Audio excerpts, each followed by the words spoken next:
चलिए जानते हैं आज के देश और दुनिया के महत्वपूर्ण 20 बड़ी खबरें सिर्फ 5 मिनट में।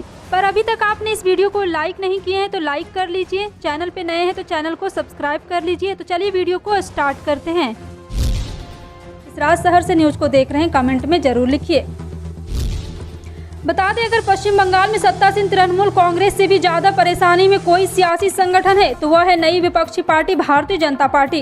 दोनों की ताकत, कमजोरी, संभावना और चुनौतियों की तुलना कर ले टीएमसी के पास मुसीबतों की कमी नहीं है। सीबीआई जांच के कई मामले जिसमें उसके नेता और प्रशासन शामिल है। अराजकता की धारणा, उसके नेताओं के बीच खुलेआम आपसी लड़ाई, फिर भी नेतृत्व पकड़ बनाए हुए हैं और उत्साह हमेशा बरकरार रहता है। इसके विपरीत भाजपा की बंगाल इकाई संगठनात्मक संधान से घिरी हुई लग रही है और इससे जिस तरह का वह निपट रही है उसकी दिशाहीनता का पता चलता है। हालिया उपचुनाव में भाजपा ने अपने वोट प्रतिशत का करीब 25% गंवा दिया है। आसनसोल जैसे उसका गढ़ भी 8 साल बाद उसके हाथ से फिसल गया है। यह उपचुनाव भाजपा के लिए जरूरी हो गया था क्योंकि उसके स्टार सांसद बाबुल सुप्रियो पार्टी छोड़कर टीएमसी में शामिल हो गए।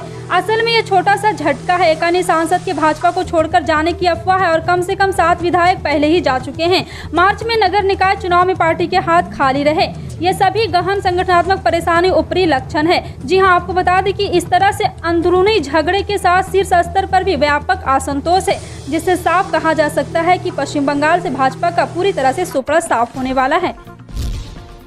देश भर में ज्ञानवापी मुद्दे को लेकर बहस छिड़ी हुई है। इन सब के बीच बसपा सुप्रीमो मायावती ने बीजेपी पर निशाना साधा है। मायावती ने कहा है कि देश में बेरोजगारी, गरीबी बढ़ रही है। बीजेपी जनता का ध्यान बांटने के लिए धार्मिक स्थलों को निशाना बना रही है। इतना नहीं, मायावती ने कहा है कि ये किसी से छिपा नहीं है कि किसी भी वक्त हालात बिगड़ सकते हैं।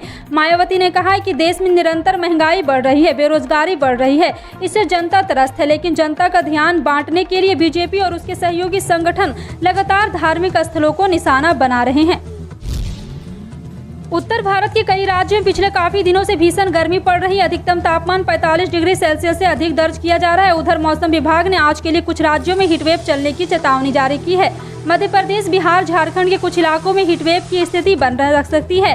हालांकि इस बीच राहत की जानकारी है कि ज्यादातर राज्यों में तापमान में कमी आ रही है। वहीं कुछ राज्यों में बारिश ने भी दस्तक दे दी है और जमकर बरसात हो रही है। अरुणाचल प्रदेश, हिमाचल प्रदेश, असम, केरल आदि जैसे राज्यों में बारिश की संभावना जताई गई है। आज दिल्ली से ज्यादा गर्मी लखनऊ में पड़ सकती है।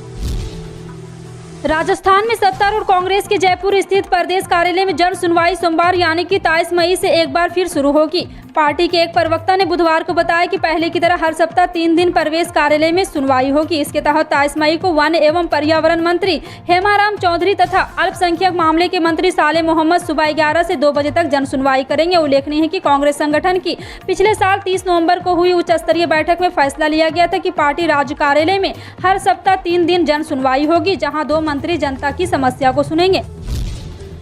मध्य प्रदेश में नगरीय निकाय चुनाव ओबीसी आरक्षण के साथ होंगे। यह आदेश सुप्रीम कोर्ट ने दे दिया है। अन्य पिछड़ा वर्ग कल्याण आयोग की दूसरी रिपोर्ट के आधार पर सुप्रीम कोर्ट ने यह आदेश दिया है। कोर्ट ने 1 सप्ताह के भीतर आरक्षण की स्थिति तय कर सरकार को चुनाव प्रक्रिया शुरू करने को कहा है। सुप्रीम कोर्ट के इस आदेश को शिवराज सरकार की जीत बताया जा रहा है।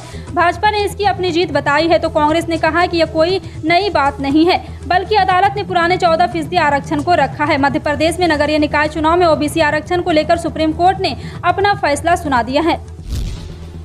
विदेशी कोषों के लगातार बाहर जाने और विदेशी बाजारों में अमेरिकी मुद्रा को मजबूत होने के कारण रुपया बुधवार को शुरुआती कारोबार में अमेरिकी डॉलर के मुकाबले 6 पैसे टूटकर 77.50 पर आ गया है। विदेशी मुद्रा कारोबारियों ने कहा है कि कच्चे तेल की बढ़ती कीमतों के कारण रुपया पर असर पड़ा और बता दें कि हालांकि घरेलू शेयर बाजार में मजबूती के कारण रुपये की गिरावट देखी गई है। और आपको बता दें कि अंतर बैंक विदेशी मुद्रा विनिमय बाजार में रुपया अमेरिकी डॉलर के मुकाबले 77.57 पर कमजोर खुला है। अंतर्राष्ट्रीय बाजार में सोने चांदी की कीमत में उतार चढ़ाव बना हुआ है। वहीं भारतीय सराफा बाजार में हफ्ते के तीसरे कारोबारी दिन यानी बुधवार 18 मई को सोने की कीमत में थोड़ी बढ़त देखी जा रही है। वहीं चांदी की कीमत में गिरावट दर्ज की जा रही है। चलिए यहाँ पे जानते हैं कि आज के भाव में क्या बढ़ोतरी हुई है। राष्ट्रीय राजधानी दिल्ली में 18 मई बुधवार को सोने की कीमत में थोड़ा इजाफा देखा जा रहा है। गुड रिटर्न वेबसाइट के मुताबिक आज दिल्ली में 22 कैरेट 10 ग्राम सोने का भाव 46,560 रुपये हो गया है। देश में करोड़ों लोग ऐसे हैं जो राशन कार्ड का लाभ उठाते हैं। राशन कार्ड धारकों को सरकार मुफ्त राशन जैसे गेहूं, चावल, दाल, नमक आदि जैसे कई चीजें देती है। कोरोना काल शुरू होने के बाद से अब तक सरकार 80 करोड़ लोगों को प्रधानमंत्री गरीब कल्याण अन्न योजना 2022 के जरिए मुफ्त राशन की सुविधा दे रहा है। सरकार ने इस योजना को सितंबर 2022 तक के लिए बढ़ा दिया है। ऐसे में इस योजना का लाभ उठाने के लिए राशन कार्ड की बहुत आवश्यकता रहती है। पंजाब में किसानों का आंदोलन फिर से शुरू हो गया है। चंडीगढ़ मोहाली बॉर्डर पर किसान बड़ी संख्या में धरने पर बैठे हैं। पंजाब पुलिस ने आंदोलनरत किसान को चंडीगढ़ में प्रवेश करने से रोक दिया था, लेकिन इसके बाद भी किसानों ने चंडीगढ़ मोहाली बॉर्डर पर ही रात बिताई।